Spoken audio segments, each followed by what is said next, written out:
सब। आज के वीडियो में पढ़ेंगे क्लास 11 के अंतर्गत दूसरा अध्याय जिसका नाम है जीव जगत का वर्गीकरण।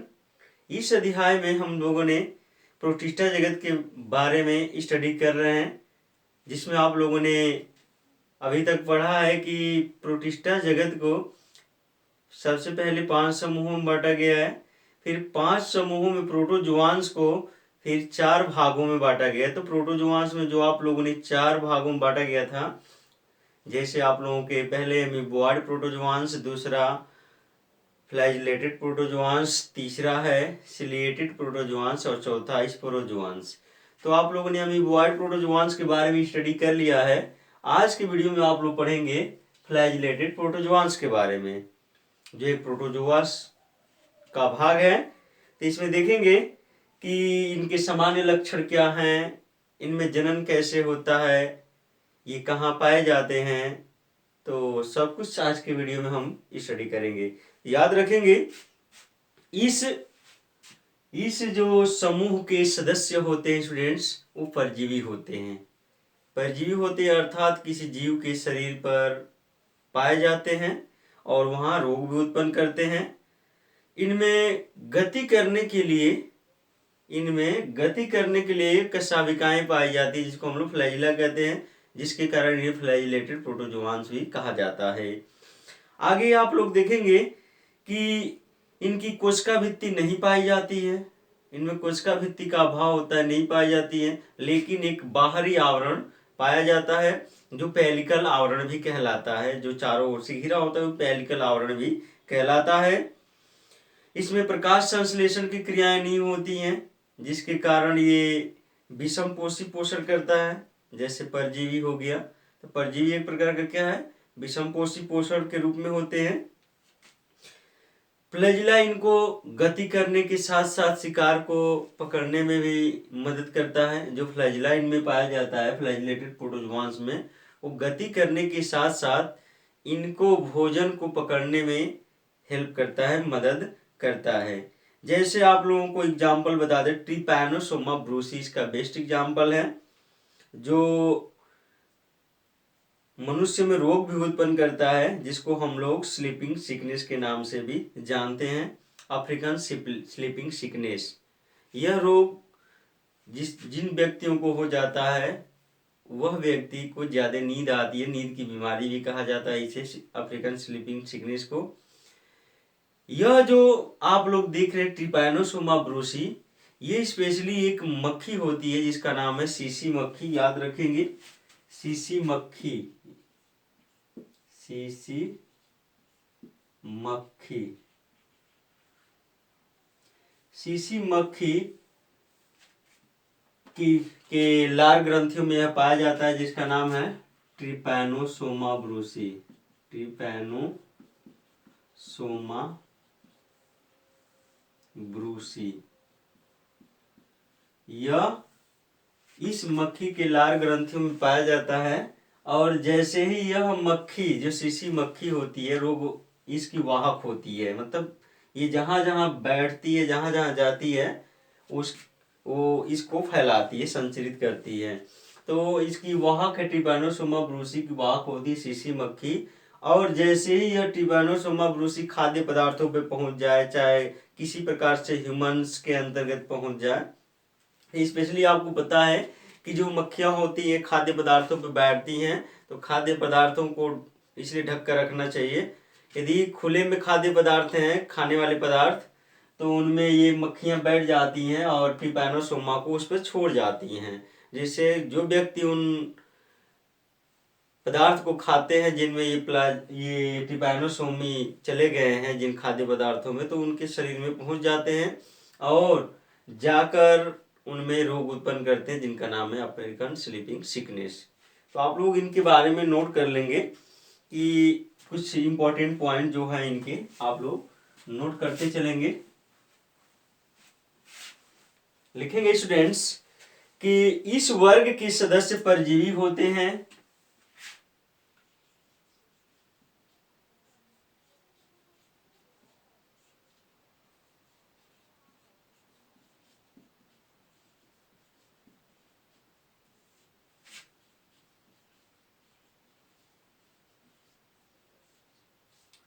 परजीवी होते हैं।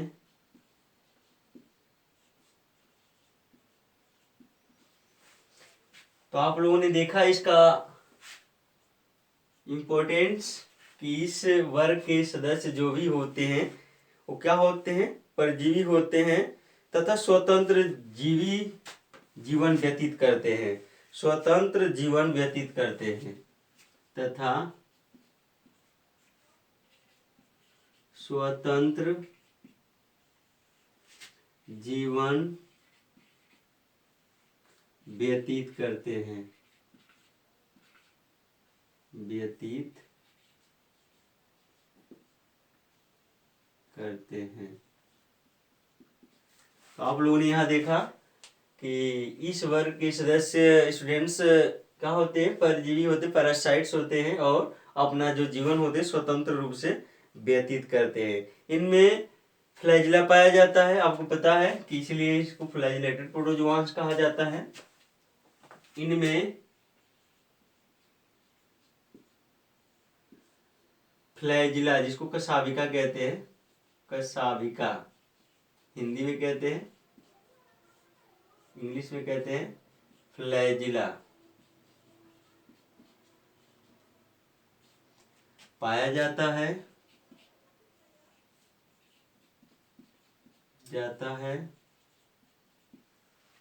जो गति करने व भोजन पकड़ने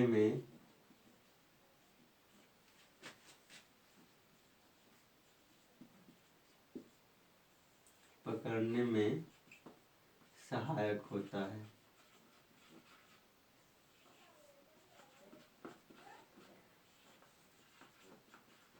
यहाँ पर आप लोगों ने देखा कि इनमें जो फ्लैजिला पाया जाता है गति करने तथा भोजन को पकड़ने में सहायक होता है, शिकार को पकड़ने में सहायक होता है। अगला इसके सामान्य लक्षण में अगला लिखेंगे, इसके मुख्य कैरेक्टर को आप लोग नोट कर लेंगे जो इम्पोर्टेंट है। इसमें लिखेंगे स्टूडेंट्स कि इनमें प्रकाश संश्लेषण नहीं होता है, इनमें प्रकाश संश्लेषण नहीं होता है,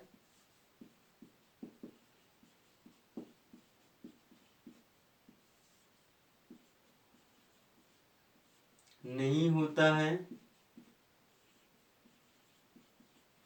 अर्थात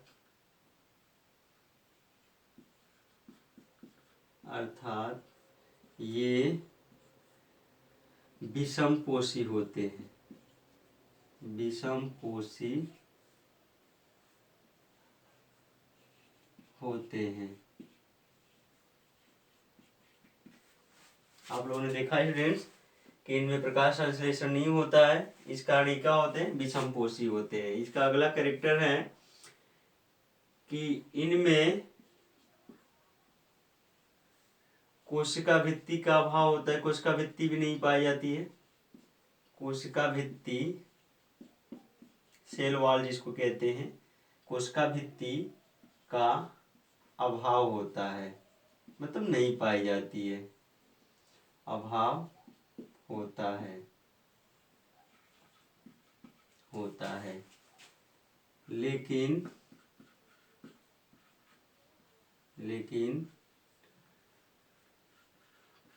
कोशिका कला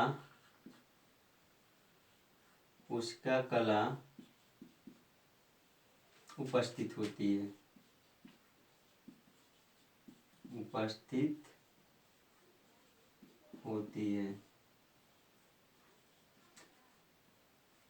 कोशिका झिल्ली उपस्थित होती है जिसको कोशिका कला भी कहते हैं, उपस्थित होती है, जिसे पैलिकल आवरण भी कहते हैं।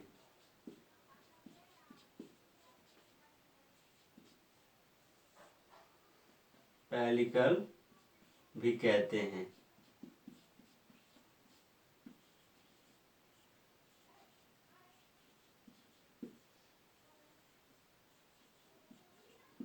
यहाँ पर आप लोगों ने देखा स्टूडेंट्स कि इनमें कोशिका भित्ति का अभाव होता है, लेकिन कोशिका कला उपस्थित होती है, जिसे पेलिकल भी कहते हैं।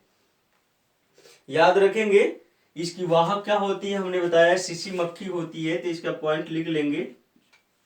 अगला पॉइंट लिखेंगे फ्रेंड्स कि ट्रिपैनोसोमा ब्रूसी परजीवी के रूप में पाई जाती है। तो लिखेंगे आप लोग कि परजीवी रूप ट्रिपैनोसोमा ब्रूसी, लिखेंगे आप लोग कि परजीवी रूप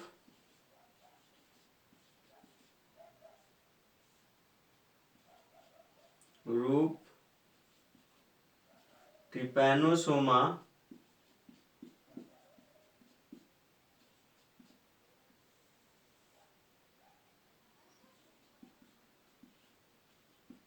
ब्रूसी परजीवी रूप ट्रिपैनोसोमा ब्रूसी मनुष्यों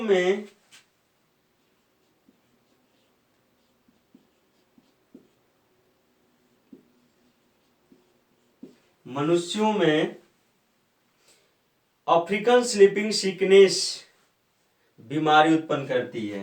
मनुष्यों में आप लोगों ने देखा स्टूडेंट्स कि परजीवी रूप ट्रिपैनोसोमा ब्रूसी मनुष्यों में अफ्रीकन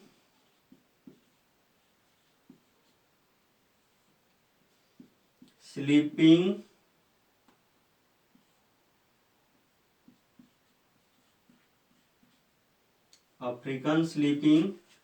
सिकनेस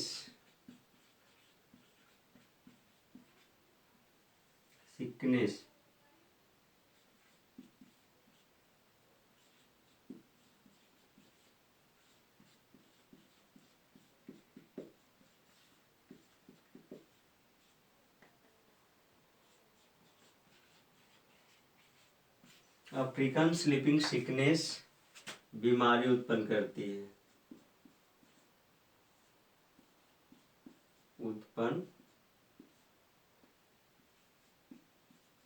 है। याद रखेंगे अफ्रीकन स्लीपिंग सिकनेस को हम लोग नींद की बीमारी भी कहते हैं। ज्यादा नींद आती है तो इस नाम को याद रखेंगे। जो आप लोग परजीवी रूप ट्रिपैनोसोमा ब्रूसी का देख रहे हैं, ये मनुष्य में अफ्रीकन स्लीपिंग सिकनेस रोग उत्पन्न करती है, जो नींद की बीमारी होती है, उत्पन्न करती है। अब देखेंगे कि जो ट्रिपैनोसोमा ब्रूसी होती है, ये सीसी मक्खी इसका क्या होती है, वाहक। जस्ट हमने बताया आपको कि सीसी मक्खी वाहक होती है, तो आप लोग नोट कर लेंगे ट्रिपैनोसोमा ब्रूसी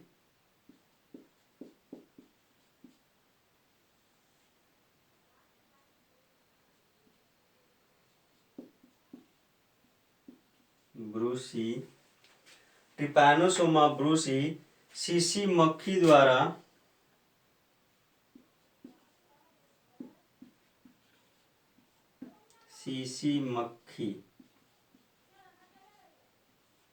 आप लोगों ने देखा ट्रिपैनोसोमा ब्रूसी सीसी मक्खी, आप लोग इंग्लिश भी लिख लेंगे सीसी, टी साइलेंट है यहाँ पर, सीसी फ्लाई, सीसी मक्खी के द्वारा संचारित होती है,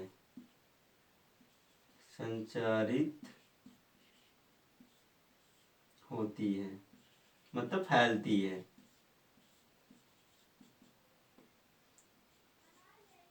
तो आप लोगों ने देखा यहाँ पर कि ट्रिपैनोसोमा ब्रूसी सीसी मक्खी के द्वारा संचालित होती है, अर्थात फैलती है। मक्खी जहां जहां जाती है वहां वहां इसको फैलाती है। अगला लिखेंगे लेशमैनिया, इसको लिशमैनिया कहते हैं, तो शुद्ध नाम लिख लेंगे लिशमानिया।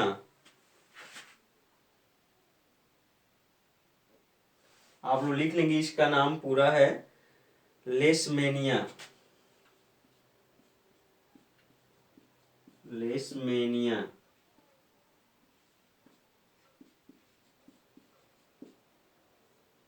इसको लेशमानिया भी कहते हैं। लेशमेनिया एक इसका उदाहरण है, इसमें आप लोग नोट करेंगे। लेशमेनिया एक इसका उदाहरण है किसका, फ्लैजिलेटेड प्रोटोजोआंस का। यह मनुष्य के यकृत में यह मनुष्य के यकृत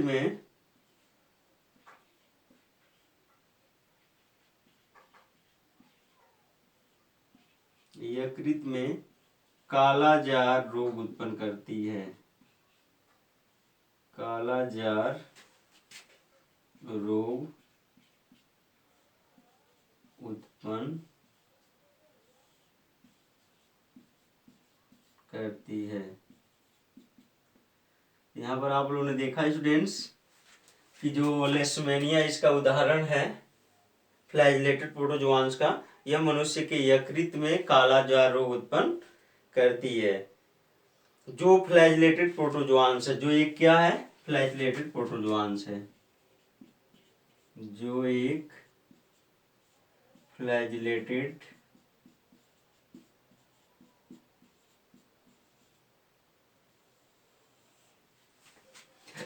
प्रोटोजोआंस है, जो आंस है। याद रखेंगे आप लोग, ये सारी चीजें इंपॉर्टेंट है, एग्जाम में पूछे जाते हैं ये सारे क्वेश्चन। आगे लिख लेंगे इसका जो वाहक होती है, याद रखेंगे स्टूडेंट्स, लेशमेनिया के बारे में आप लोगों ने देखा कि यह मनुष्य के यकृत में कालाजार रोग उत्पन्न करती है, जो फ्लैजिलेटेड प्रोटोजोआंस का एक उदाहरण है। एक और इसका एग्जाम्पल होता है ट्रिपैनोसोमा क्रूजी। एक और इसका एग्जाम्पल है ट्रिपैनोसोमा क्रूजी। Trypanosoma cruzi. तो आप लोग इसके बारे में भी नोट कर लेंगे। ट्रिपैनोसोमा जो क्रूजी होता है, यह चागास की बीमारी का कारण बनता है। यह जो होता है फ्लैजिलेटेड प्रोटोजोआंस, यह चागास एक प्रकार की बीमारी है, चागास बीमारी का कारण बनता है, मतलब उसको उत्पन्न करता है, कारण बनता है। यह चागास बीमारी का कारण बनता है,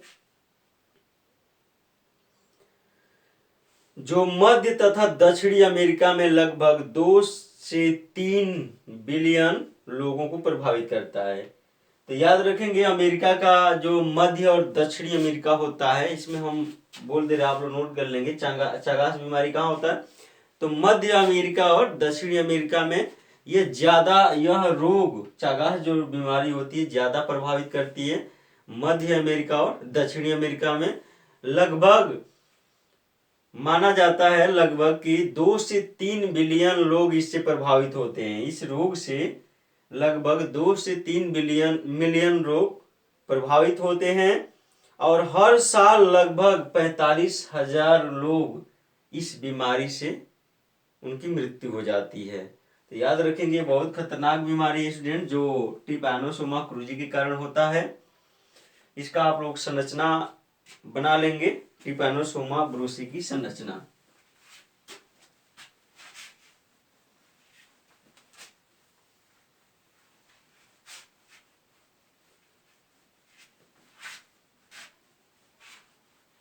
संरचना कोई खास नहीं है, लेकिन फिर भी आप लोगों के बुक में दिया हुआ है तो बना लेंगे।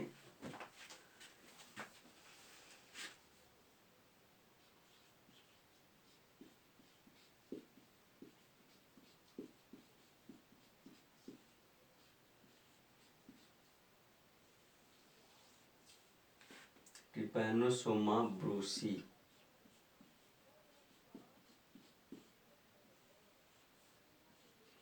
की संरचना।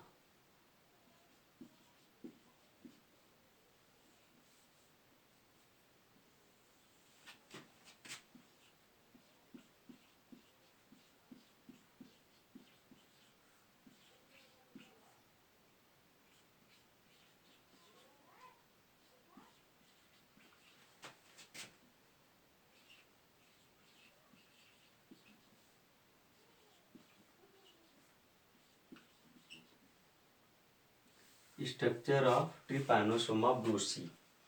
तो याद रखेंगे स्टूडेंट्स, इसका स्ट्रक्चर आप लोग बना लेंगे। हम आपके सामने बना रहे हैं।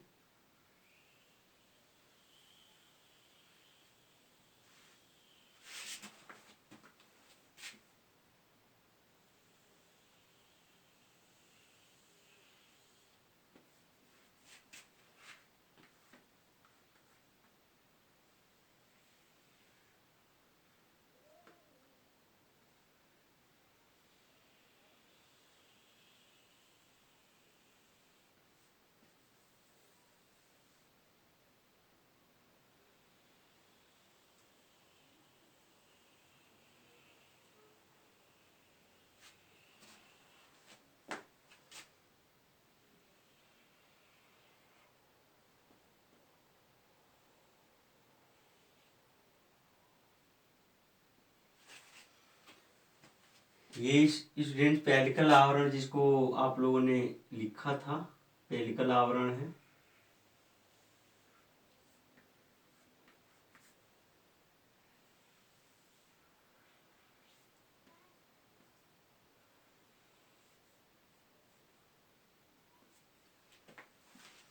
इसमें एक केंद्रक होता है। आपको पता है कि एक ही कोशिका पाई जाती है, तो एक ही केंद्रक होता है इसमें। यह इसकी केंद्रिका हो गई,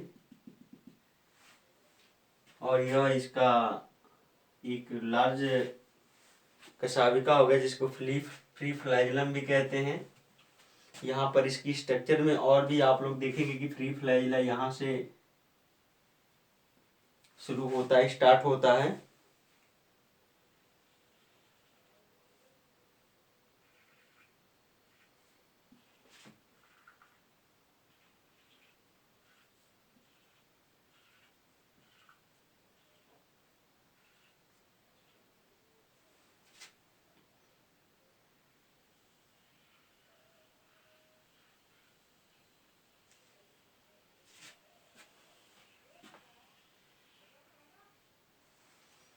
इसका फ्लैजिला होता है स्टूडेंट्स, यहाँ से यह स्टार्ट होता है। आप लोग इसको ऐसे दिखा देंगे।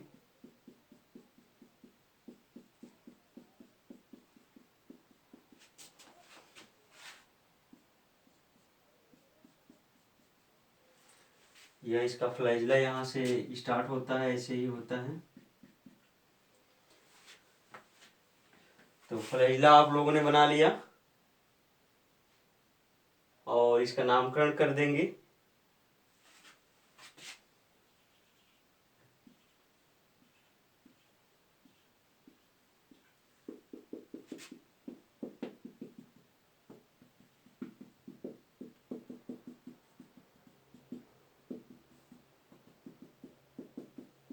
इसका यह साइटोप्लाज्म है, कोशिका द्रव्य है, आप लोग देख रहे हैं इसमें भरा हुआ है। इसके विभिन्न पार्टों के नाम आप लोग नोट कर लेंगे। ये इसका न्यूक्लियस हो गया, केंद्रक जिसको कहते हैं, इंग्लिश में लिख दे रहे नाम। ये केंद्रक हो गया। ये न्यूक्लियोलस हो गया, केंद्रिका, न्यूक्लियोलस केंद्रिका हो गई। यह केंद्रक आवरण हो गया। इसमें आप लोग देखेंगे आगे दे रखा है काइनेटोप्लास्ट, इसको कहते हैं काइनेटोप्लास्ट। काइनेटोप्लास्ट, ये काइनेटोप्लास्ट हुआ स्टूडेंट्स। काइनेटोप्लास्ट के बाद दे रखा है आपका बेसल ग्रेन्यूल, जहां से यह फ्लैजिलम स्टार्ट होता है, इसको कहते हैं बेसल ग्रेन्यूल। ये बेसल ग्रेन्यूल हो गया। इसके बाद आप देखेंगे अटैच्ड फ्लैजिलम। ये अटैच्ड फ्लैजिलम आप लिख सकते हैं इसको, अटैच्ड फ्लैजिलम। Attached flagellum. आगे आप लोग न्यूक्लियस हो ये गया। ये पेलिकल आवरण है, आपको पता है यह पेलिकल आवरण होता है, जिसको हम लोग पेलिकल भी कहते हैं, जिसके द्वारा यह घिरा होता है। आगे ये आपको एक्टोप्लाज्म और एंडोप्लाज्म, जो किनारे किनारे के जो मटेरियल होते हैं, ये कोशिका आवरण के किनारे किनारे के जो मटेरियल होते हैं, हमने आपको बता रखा है पहले ही, इसको कहते हैं स्टूडेंट्स एक्टोप्लाज्म। तो ये हो गया एक्टोप्लाज्म, और ये हो गया मध्य का जो पदार्थ होता है, इसमें मध्य का इसका कोशिका द्रव होता है, उसको कहते हैं एंडोप्लाज्म। एंडोप्लाज्म, इसको वाह्य द्रव्य कहते हैं, इसको अंतः द्रव्य कहते हैं हिंदी में। आगे ये फ्री फ्लैजुलम है, इसको कहते हैं फ्री फ्लैजिलम। ये फ्री फ्लैजिलम हुआ स्टूडेंट्स। इसके बाद ये अनडुलेटिंग मेम्ब्रेन, ये जो मेम्ब्रेन दिख रहे हैं इसको कहते हैं अनडुलेटिंग मेम्ब्रेन। अनडुलेटिंग मेम्ब्रेन, अनडुलेटिंग मेम्ब्रेन हो गया, जिसके द्वारा ये फ्री फ्लैजिला जुड़ा होता है, अनडुलेटिंग मेम्ब्रेन हो गया। तो आप लोगों ने यहाँ पर ट्रिपैनोसोमा ब्रूसी का स्ट्रक्चर देखा, विभिन्न भाग, इसके विभिन्न पार्टों के नाम भी देखा। इसमें केंद्रक पाया जाता है, केंद्रक में एक केंद्रिका होती है, एक बाहरी फ्लैजिलम होता है जो अटैच होता है इसके कोशिका आवरण से। ये बेसन ग्रेन्यूल है, ये काइनेटोप्लास्ट कहा जाता है। ये आवरण जो जिसके द्वारा ये घिरा हुआ है पेलिकल कहलाता है। ये बाहरी पदार्थ को एक्टोप्लाज्म और आंतरिक पदार्थ को एंडोप्लाज्म कहते हैं। इसको अनडुलेटिंग मेम्ब्रेन भी कहते हैं, और ये फ्री फ्लैजिलम कहलाता है। तो यह रहा फ्लैजिलेटेड प्रोटोजोआंत का एक स्ट्रक्चर जिसका नाम है ट्रिपैनोसोमा ब्रूसी, जो मनुष्यों में एक रोग उत्पन्न करता है जिसको कहते हैं अफ्रीकन स्लीपिंग सिकनेस। इसकी वाहक आप लोग जानते ही हैं ट्रिपैनोसोमा, इसकी वाहक होती है शीशी मक्खी। तो याद रखेंगे स्टूडेंट्स। आज के इस टॉपिक में इतना ही रहने देते हैं, और जुड़े रहिए इस ऑनलाइन क्लासेस के साथ। धन्यवाद।